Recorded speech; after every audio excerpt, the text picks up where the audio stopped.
Maayong buntag mga ka-farmers, sayo kay tadiri karon sa ato ang nataran no sa likod sa atong balay kay magbuhat mi og extension para sa kulungan sa ato ang mga manok mga ka-farmers. Kay katong amo mga native chicken mga ka-farmers, dagko na pud sila og kinahanglan na namo silang ibalhin sa laing kulungan kay mag-away na daw dito sa pikas. So mao to mga ka-farmers, nag-decide mi karon nga magbuhat mi aning kulungan nila. Simple ra kay ni amo ang buhatong kulungan mga ka-farmers no, kay parehaon ang gyapon namo sa kaning nga kulungan, which is diri ang gipamutang ang mga mungaan og katong laki nato nga manok.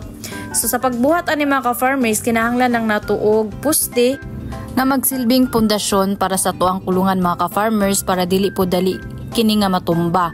Ang kaniday nga mga manok nga among ibutang diri sa bag-o natong kulungan mga ka-farmers kay mao pud ni ang mga piso lang pod sa moang mungaan nga Bisaya nga manok. So wala pud ko nag-expect nga daghan pud ay ang ilang mga piso no, nga kinahanglan na pud namo silang ibalhin. Kani nga kulungan mga ka-farmers na adri ato ang unom ka mungaan ug isa ka sunoy. So diri maglunmam ato ang mungaan mga ka-farmers sa mga itlog hantod sa mamusa kini.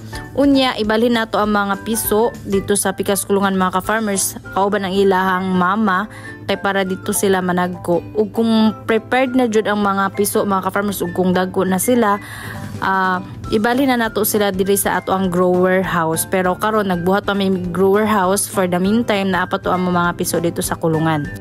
Ang piso nga among ibalhin diri mga ka-farmers kay 13 ka buok kay mao man to ang mga healthy chicken nga na-hatch atong mga niaging bulan pa. So katong nga mga manok mga ka-farmers diri nato sila ibutang hantod sa managko na sila og ato na silang mabaligya. Samtang busy sila sa pagbuhat sa ato ang kulungan mga ka-farmers, nadalikyat ko ani ato ang garden. Nya akong namatikdan mga ka-farmers, murag daghan na magyud kig sagbot diri no, murag kinahanglan na kayo nako mangguna kay nabisi gyud ta atong mga niaging adlaw. Sa atong garden mga ka-farmers, natay mga tanom diri nga mga batong, kaning okra o kaning talong ug daghan pa nga mga gulay. Makalingaw pud gyud kaayo ni kaning naatay garden mga ka-farmers no, kay kung gusto ta mukaon og kaning mga preskong gulay, makakuha ra ta diri sa ato ang nataran mga ka-farmers ug dili na ta mamalit aning mga gulay sa palengke nga ang uban dili pa presko unya mahal pa gyud kaayo no.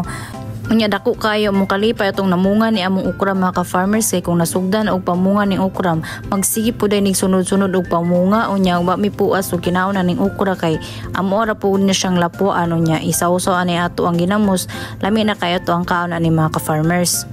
Unya tama-tama kay mga ka-farmers kay naaman di ay tuy kuan si papa nga Bisayang manok nga giihaw na daan niya gibutang niya grep unya ana siya ako daw magluto. So paghuman ako garden mga ka-farmers mao to nagunahon ako nga magkuha ra pud ta diri og kaning mga sahog ani ato ang Bisayang manok nga sinabaw karon nya. Unsa pa man day atong ibutang ani mga ka-farmers kundi dahon sa sili. Kani nga dahon sa sili mga ka-farmers kay gikuhaan jud pud na ako ning mga udlot kay nabantayan ako aning kaning silihan mga ka-farmers. Sige ra siya og pangudlot nya, taas na kay siya ba nya way bunga-bunga nya.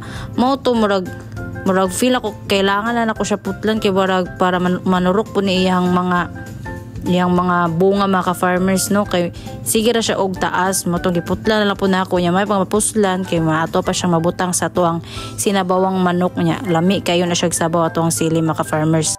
Unya apilan dayon na to aning dahon sa ato ang sangig mga ka-farmers. Kaila mo aning sangig mga ka-farmers? Kani siya nga dahon mga ka-farmers kay basta jud yang humuta. Paborito kay nako ni siya ibutang sa sabaw kay kung ibutang nimo ni siya mawag yung lansa sa imong sinabaw mga ka-farmers kay humot jud kayo ni siya nga dahon.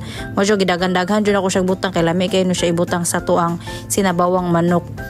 Unya apilan pud nato ani ato ang tanglad diri mga ka-farmers, mga 5 guro ka lusok atong kaon ani pero murag luoy kay atong tanglad kung kuan nato ni diri kay murag gamay pa mang dahon. So proceed ta diri sa pikas na pud nga punuan diri na pud ta mga ka-farmers. Kung nabantayan mga ka-farmers kani atong tanglad ug sangig sa gawas ra namo ni sa garden gitanom kay dili man ni makaon sa kanding no, kay ang kanding di makaog tanglad.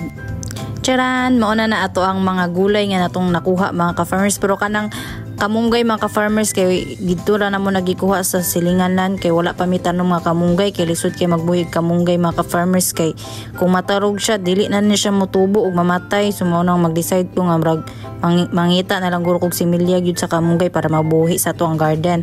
So atong gibuhat diya mga ka-farmers kay ato nang giharus ato ang kamunggay diha ano ang pagharus ana kay mura na siyang kuwaon nga murag lanot-lanot kay mao na makabukog mga ka-farmers niya. Dapat perfect yun ato ang kamunggay diha ano kay lami kini sa ato ang sabaw.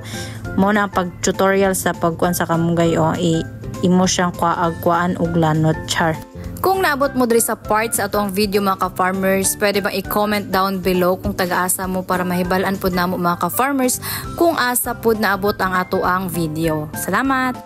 Munyo mga ka-farmers, kay nakalimtan din namo ni ang isa po sa pinaka-importanting sagol sa ato ang sinabawang manok mga ka-farmers no, ang kaning atong kapayas. Unya, mo man mi duol-duol nga kuan diri nga kapayas mga ka-farmers mo tong nang lakat pa mi dito sa ibabaw sa amo ang kay nangita mi og katong punuan niya si papa ra man po nakabalo kung asa na nindog ng punuan ng kapayas mga ka-farmers kay siya raman ang sigtiba og baka o niya dala sa tiyo sa baka makita raman po daw siya mga punuan sa kapayas nga out of nowhere kay mga nanubo mga ka-farmers ug wala po na gitanom no.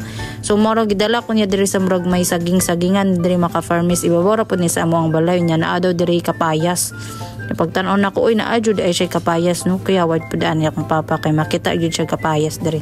Mo ni mga ka-farmers nanguha mi din nanughit mi aning kapayas kay apas din nato ni sa sagol sa tumanok kay sayang kaayo kung walay kapayas kay importante bay adjud ni mo tong gidughit ni ang kapayas mga ka-farmers di pa jud siya makuha daon na gisampal naman na niya unya mga ka-farmers sa ikatulong wala gyud japon siya nakuha no mao na sige padayon lang ta diha nga side.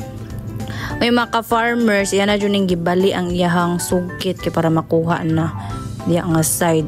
Sige daw wala japon sige daw mao na nakuha na mga ka-farmers niya ana pa siya diha nga hinog daw ni nga kapayas ko nga anong hinog man sumra green pa man siya so dito da lami isagol ko nga sige na ay for the go na siya kay gigutom na pud ko lami na kay migup sabaw niya ing siya dungagan daw na mo isa nga katudang hilaw niya sige dugit ay wa man niya na dugit mga ka-farmers niya mo to nanguli na lang mino moto niya mga ka-farmers mo pagpanguli na amin nakit-an ring kaupas mo niya mo wala po na mo lagi pa tawag ikuha na lang po na mo ni mga ka-farmers kay lami ang po ni sabawan. So mo na ni ang ato ang sagol sa ato ang manok mga ka-farmers na diri atong mga ingredients no. Kaya ang ato ang kapayas mga ka-farmers kay hinog jud siya murag suka na jud kulang pero lami-lami ang po ni siya ibutang sa atong sabaw. Unya aton da yung itak-ang ni ato ang pangmalakasang kaldero mga ka-farmers unya sa pagluto sa atong manok kay akong style ani mga ka-farmers kay ato ako siyang pakirugan bot pasabot ato lang ni siyang ibutang sa kaldero nga walay tubig walay mantika kundi kanilang ato ang manok ug kaniyang mga lamasens mga ka-farmers unya ato lang na siyang pakirugan or pakupsan nato kadali para mogawas ang iyang natural na mantika mga ka-farmers. Unya ato po ning tibaw-tibawon ato ang manok mga ka-farmers ug kayo-kayon po nato from time to time para di po ni siya mudikit sa ato ang kaldero no. So kung kuan na nato ni mga ka-farmers awa kung nakit-an ninyo na anan siya mga mantika gamay. Nya ingon pa ni papa kung piti-piti na daw ang kaldero pwede na gyud daw kayo nato na siya butang og tubig. So kani wala pa man siya ni piti-piti so taklo ba nato balik. So mga after mga pila ka minutes mga ka-farmers nagbukal-bukal na siya uni gawas na iyang mantika no. So kahumot kayo na siya mga ka-farmers kung masaymutan ninyo murag lami nakikit-kito ning tiil diri nga nagkuan o nagkinumo. So mo to ato lang ni siyang ihalo-halo nya pagkahuman ana mga ka-farmers pwede na nato ni siya butangan sa ato ang sabaw o nya butangan na nato diri og tubig mga ka-farmers tansahon lang nato diri kung unsa kadaghan ang ato ang gustong sabaw kay para di pod malas-ay ni ato ang sinabawang manok mga ka-farmers tama-tama lang guro og dili nato ni hinabuan og hiliog no kay barag malas-ay nato ang murag tama-tama lang na nya pabukalan na mga ka-farmers lato-lato nato nga murag malata ni ato ang manok pero kanatong manok mga ka-farmers kay bata pa man ni so dali ra ni malata. Kung nibukal na ang ato ang sabaw mga ka-farmers ato na ni ilunod ni ato ang kapayas para pod malata ni atong kapayas mga ka-farmers. Unya timplahan day nato daog kanang kuan lang jud nga tinimpla mga ka-farmers kanang inato lang good nga dili pud kay asin para or ang tama-tama lang para makakaon pod nya tilawan pod nato ni ato ang luto kay kung lami ba or dili. So kung mahingo tag tama na pwede na nato ni siyang dili adjustan sa ato ang lasa. Unya mga ka-farmers, pwede na nato dayon ilunod ang atong mga dahon-dahonens, no, kanay atong dahon sa sili mga ka-farmers niya. Kadali ra pud kayo nato ni siya ibutang kay ingon pud nila nga pila ra pud kinabuhi aning dahon, no. So ato lang na siyang i-press mga ka-farmers para mainitan na siya. Unya isunod dayon nato ni ato ang pangmalakas ang isa ka bowl nga kamunggay nga perfect kay nga pagka himay, no, char. Unya pila ra po kinabuhi ang kamunggay mga farmers nya ato ra pod nang i-mekos diha para maluto pod na ug makuyaw-kuyawan ato kamunggay yung half cook lang siya mga farmers.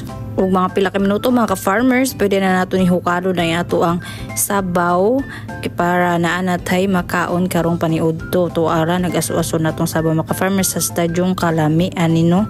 Una to dayon na siyang higup-higupon na atong sabaw niya atong hukadon para makakauntang tanan karon sa atong pang paniudto.